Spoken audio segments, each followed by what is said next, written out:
आज भारत और चीन के बीच सीमा विवाद बहुत बढ़ गया है। चीन धीरे धीरे आगे बढ़ते हुए अपनी सीमाओं का विस्तार करना चाहता है।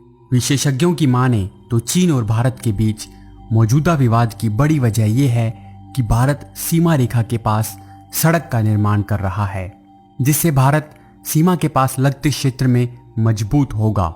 लेकिन चीन को भारत की मजबूती से परेशानी है, और जब दुनिया के ज़्यादातर देश चीन के फैलाए वायरस से परेशान हैं, तो चीन भारत के साथ युद्ध जैसी स्थिति उत्पन्न करके अपने नागरिकों का ध्यान भटकाना चाहता है। भारत और चीन के बीच सीमा विवाद बहुत पुराना है। इससे पहले भी जब भारत ने 1962 में चीन से लगती सीमा पर खुद को मजबूत करने की कोशिश की थी, तो चीन ने भारत के साथ युद्ध छेड़ दिया था। उस समय जवाहरलाल नेहरू ने फॉरवर्ड पॉलिसी अपनाई थी। 1961 में बनाई गई इस पॉलिसी का मकसद था कि देश की सीमाओं पर सैनिक चौकियों को मजबूत कर भारत जिन हिस्सों को अपना मानता है उन्हें वापस लिया जाए। ब्रिटिश लेखक नेविल मैक्सवेल ने अपनी किताब में उल्लेख किया कि 1962 का युद्ध नेहरू की पॉलिसी का ही परिणाम था। हालांकि बाद में स्वीडिश लेखक बर्टेल लिंटनर ने अपनी किताब चाइनाज इंडिया वॉर में बताया कि चीन तो उस युद्ध की तैयारी 1959 से ही कर रहा था। बर्टेल लिंटनर की बात को इस आधार पर सही कहा जा सकता है क्योंकि 1959 में चीन के प्रीमियर झाओ एनलाई ने जवाहरलाल नेहरू को पत्र लिखकर मैकमोहन लाइन की स्थिति पर अपनी आपत्ति जताई थी। आज भी कुछ वैसी ही स्थिति पैदा हो गई है। आज भी चीन भारत पर दबाव बना रहा है और विवादित क्षेत्र में अपने सैनिकों की संख्या को बढ़ाता जा रहा है। विवादित क्षेत्र वो एरिया है जिसे भारत और चीन दोनों ही अपना मानते हैं। इस क्षेत्र में पहले चीन और भारत दोनों देशों के सैनिक पेट्रोलिंग करते थे, लेकिन चाइना ने अब उस एरिया के कुछ भाग पर अपना अधिकार कर लिया है। आज के इस वीडियो में हम जानते हैं कि भारत और चीन के बीच ये सीमा विवाद क्यों है। McMahon line. जैसा कि हम जानते हैं कि भारत 1947 तक अंग्रेजों के अधीन था और उस समय ब्रिटेन द्वारा सर हेनरी मैकमोहन को भारत का विदेश सचिव नियुक्त किया गया था। 1914 में शिमला में ब्रिटेन, चीन और तिब्बत के बीच एक समझौता हुआ था, जिसे शिमला कन्वेंशन के नाम से जाना जाता है। इस समझौते की शर्तों के अनुसार भारत और तिब्बत के बीच एक सीमा खींची गई, जिसकी लंबाई 890 किलोमीटर थी। ये रेखा भारत और तिब्बत की सीमा को अलग करती थी। इसमें 2 मैप तैयार किए गए। पहले मैप पर चीन के प्रतिनिधि ने हस्ताक्षर कर दिए थे, जबकि दूसरे डिटेल्ड मैप पर चीन ने साइन नहीं किए। 1912 में क्विंग वंश के पतन के बाद चीन की स्थिति खराब थी, क्योंकि तिब्बत चीन के कंट्रोल में नहीं था। इसीलिए शिमला सम्मेलन में चीन की कोई भूमिका नहीं थी। इतिहास के जानकार मानते हैं कि ब्रिटेन भी चाहता था कि चिंग वंश के खत्म होने के बाद तिब्बत को जो आज़ादी मिली है वो बरकरार रहे। इसके अलावा उसका ये भी मकसद था कि भूटान की तरह से ही तिब्बत भी चीन और भारत के बीच में एक बफर स्टेट के रूप में रहे। 1914 में हुए शिमला समझौते में चीन को शामिल किया गया, क्योंकि 1907 में रूस और ब्रिटेन के बीच रूस के सेंट पीटर्सबर्ग में हुई एक संधि के अनुसार तय किया गया था कि रूस और ब्रिटेन तिब्बत के आंतरिक मामलों में हस्तक्षेप नहीं करेंगे, लेकिन अगर कुछ कारणों से उन्हें हस्तक्षेप करना पड़ता है तो चीन की मध्यस्थता के साथ ही ऐसा किया जाएगा। चीन उस समझौते में शामिल तो हो गया, लेकिन आज चीन उस समझौते को नहीं मानता। 1950 में चीन ने तिब्बत पर कब्जा कर लिया था। उसके बाद चीन ने कहना शुरू कर दिया कि वो 1914 में हुए शिमला समझौते में तय की गई सीमाओं को नहीं मानता, जिसके पीछे चीन का तर्क ये है कि तिब्बत तो चीन का ही हिस्सा है, इसलिए तिब्बत को कोई अधिकार नहीं कि वो किसी और देश के साथ समझौता करे। चीन मैकमोहन लाइन को मान्यता नहीं देता, इसीलिए चीन अरुणाचल प्रदेश को तिब्बत का यानी अपना हिस्सा मानता है। मैकमोहन लाइन भारत और चीन के बीच तनाव की एक वजह हमेशा रही है, और चीन कहता है कि भारत ने चीन के एक बड़े हिस्से पर अपना अधिकार कर लिया है। भारत जब आज़ाद हुआ था तब से भारत ने अंग्रेजों ने भारत को लेकर जो दूसरे देशों के साथ समझौते किए थे उन्हीं को आगे बढ़ाया।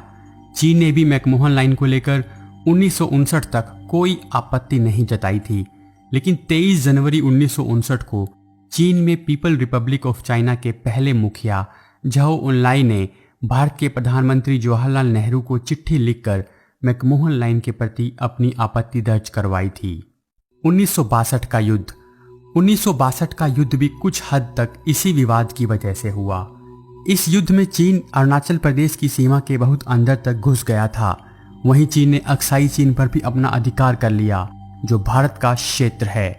एक तरह से चीन ने अरुणाचल प्रदेश को हथियाने के लिए अक्साई चीन पर कब्जा किया था और अक्साई चीन का सौदा करने की बात वो कई बार कर चुका है। हालांकि चीन पूरे अरुणाचल पर अधिकार का दावा कम ही करता है, लेकिन अरुणाचल के तवांग पर वो अपना दावा करता रहता है। 62 के युद्ध में चीन तवांग पर अधिकार कर चुका था, लेकिन भौगोलिक कारणों की वजह से चीन को वापस लौटना पड़ा। भारत ने चीन को हमेशा से ही स्पष्ट किया है कि अक्साई चीन और अरुणाचल प्रदेश दोनों ही भारत के अभिन्न अंग हैं और वो किसी भी भूमि को चीन को नहीं सौंपेंगे। इस तरह ये दोनों सीमाएं दोनों देशों में विवाद की वजह रही हैं। इसके अलावा दोनों देशों में विवाद की एक और वजह भी है, वो है वास्तविक नियंत्रण रेखा। दोनों देशों के बीच सीमाएं स्पष्ट नहीं हैं, जिस कारण दोनों देशों के सैनिक बहुत बार आपस में भिड़ जाते हैं और परिस्थितियां बिगड़ जाती हैं।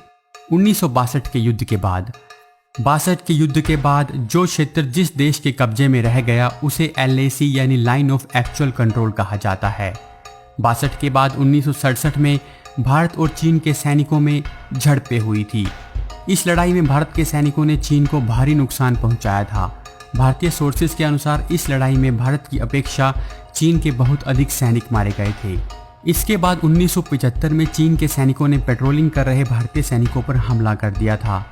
1975 के बाद भारत और चीन के बीच बहुत से समझौते हुए, जिसमें सीमा रेखा को लेकर तो कोई समझ नहीं बन पाई, लेकिन दोनों देशों में इस बात पर सहमति हुई कि विवाद की स्थिति में दोनों देशों के सैनिक हथियारों का प्रयोग नहीं करेंगे। 1975 से 2020 तक दोनों देशों में 45 सालों में एक भी गोली नहीं चली, पर 2020 में चीन ने धोखा करते हुए बिना बंदूकों के ज्यादा संख्या बल, लोहे की रोड्स और दूसरे हथियारों से हमला कर भारत के 20 जवानों की जान ले ली। इससे पहले 2017 में डोकलाम में भी दोनों देशों के बीच तनातनी बढ़ गई थी। उस समय 73 दिनों तक दोनों देशों की सेनाएं एक दूसरे के आमने सामने डटी रही थी। उस समय विवाद केवल डोकलाम में था, लेकिन इस समय एक से अधिक जगह पर विवाद की स्थिति पैदा हो गई है। चीन ने पैंगोंग त्सो लेक, लद्दाख की गालवान घाटी और सिक्किम में नाथुला पास के पास अपनी सेना का जमावड़ा बढ़ाना शुरू कर दिया है। मई 2020 से ही दोनों देशों के सैनिकों में झड़पें चल रही हैं। चीन को लग रहा है कि भारत इस समय कोरोना से बुरी तरह प्रभावित है, इसीलिए यही सबसे सही समय है उस पर दबाव डालने का। हालांकि चीन खुद भी कोरोना से जूझ रहा है और उसकी आर्थिक स्थिति भी इस समय ज़्यादा अच्छी नहीं है, फिर भी उसे लग रहा है कि वो मजबूत स्थिति में है। ताज़ा विवाद में चीन और भारत के सैनिक पेंगोंग झील के पास 5 मई को भिड़ गए।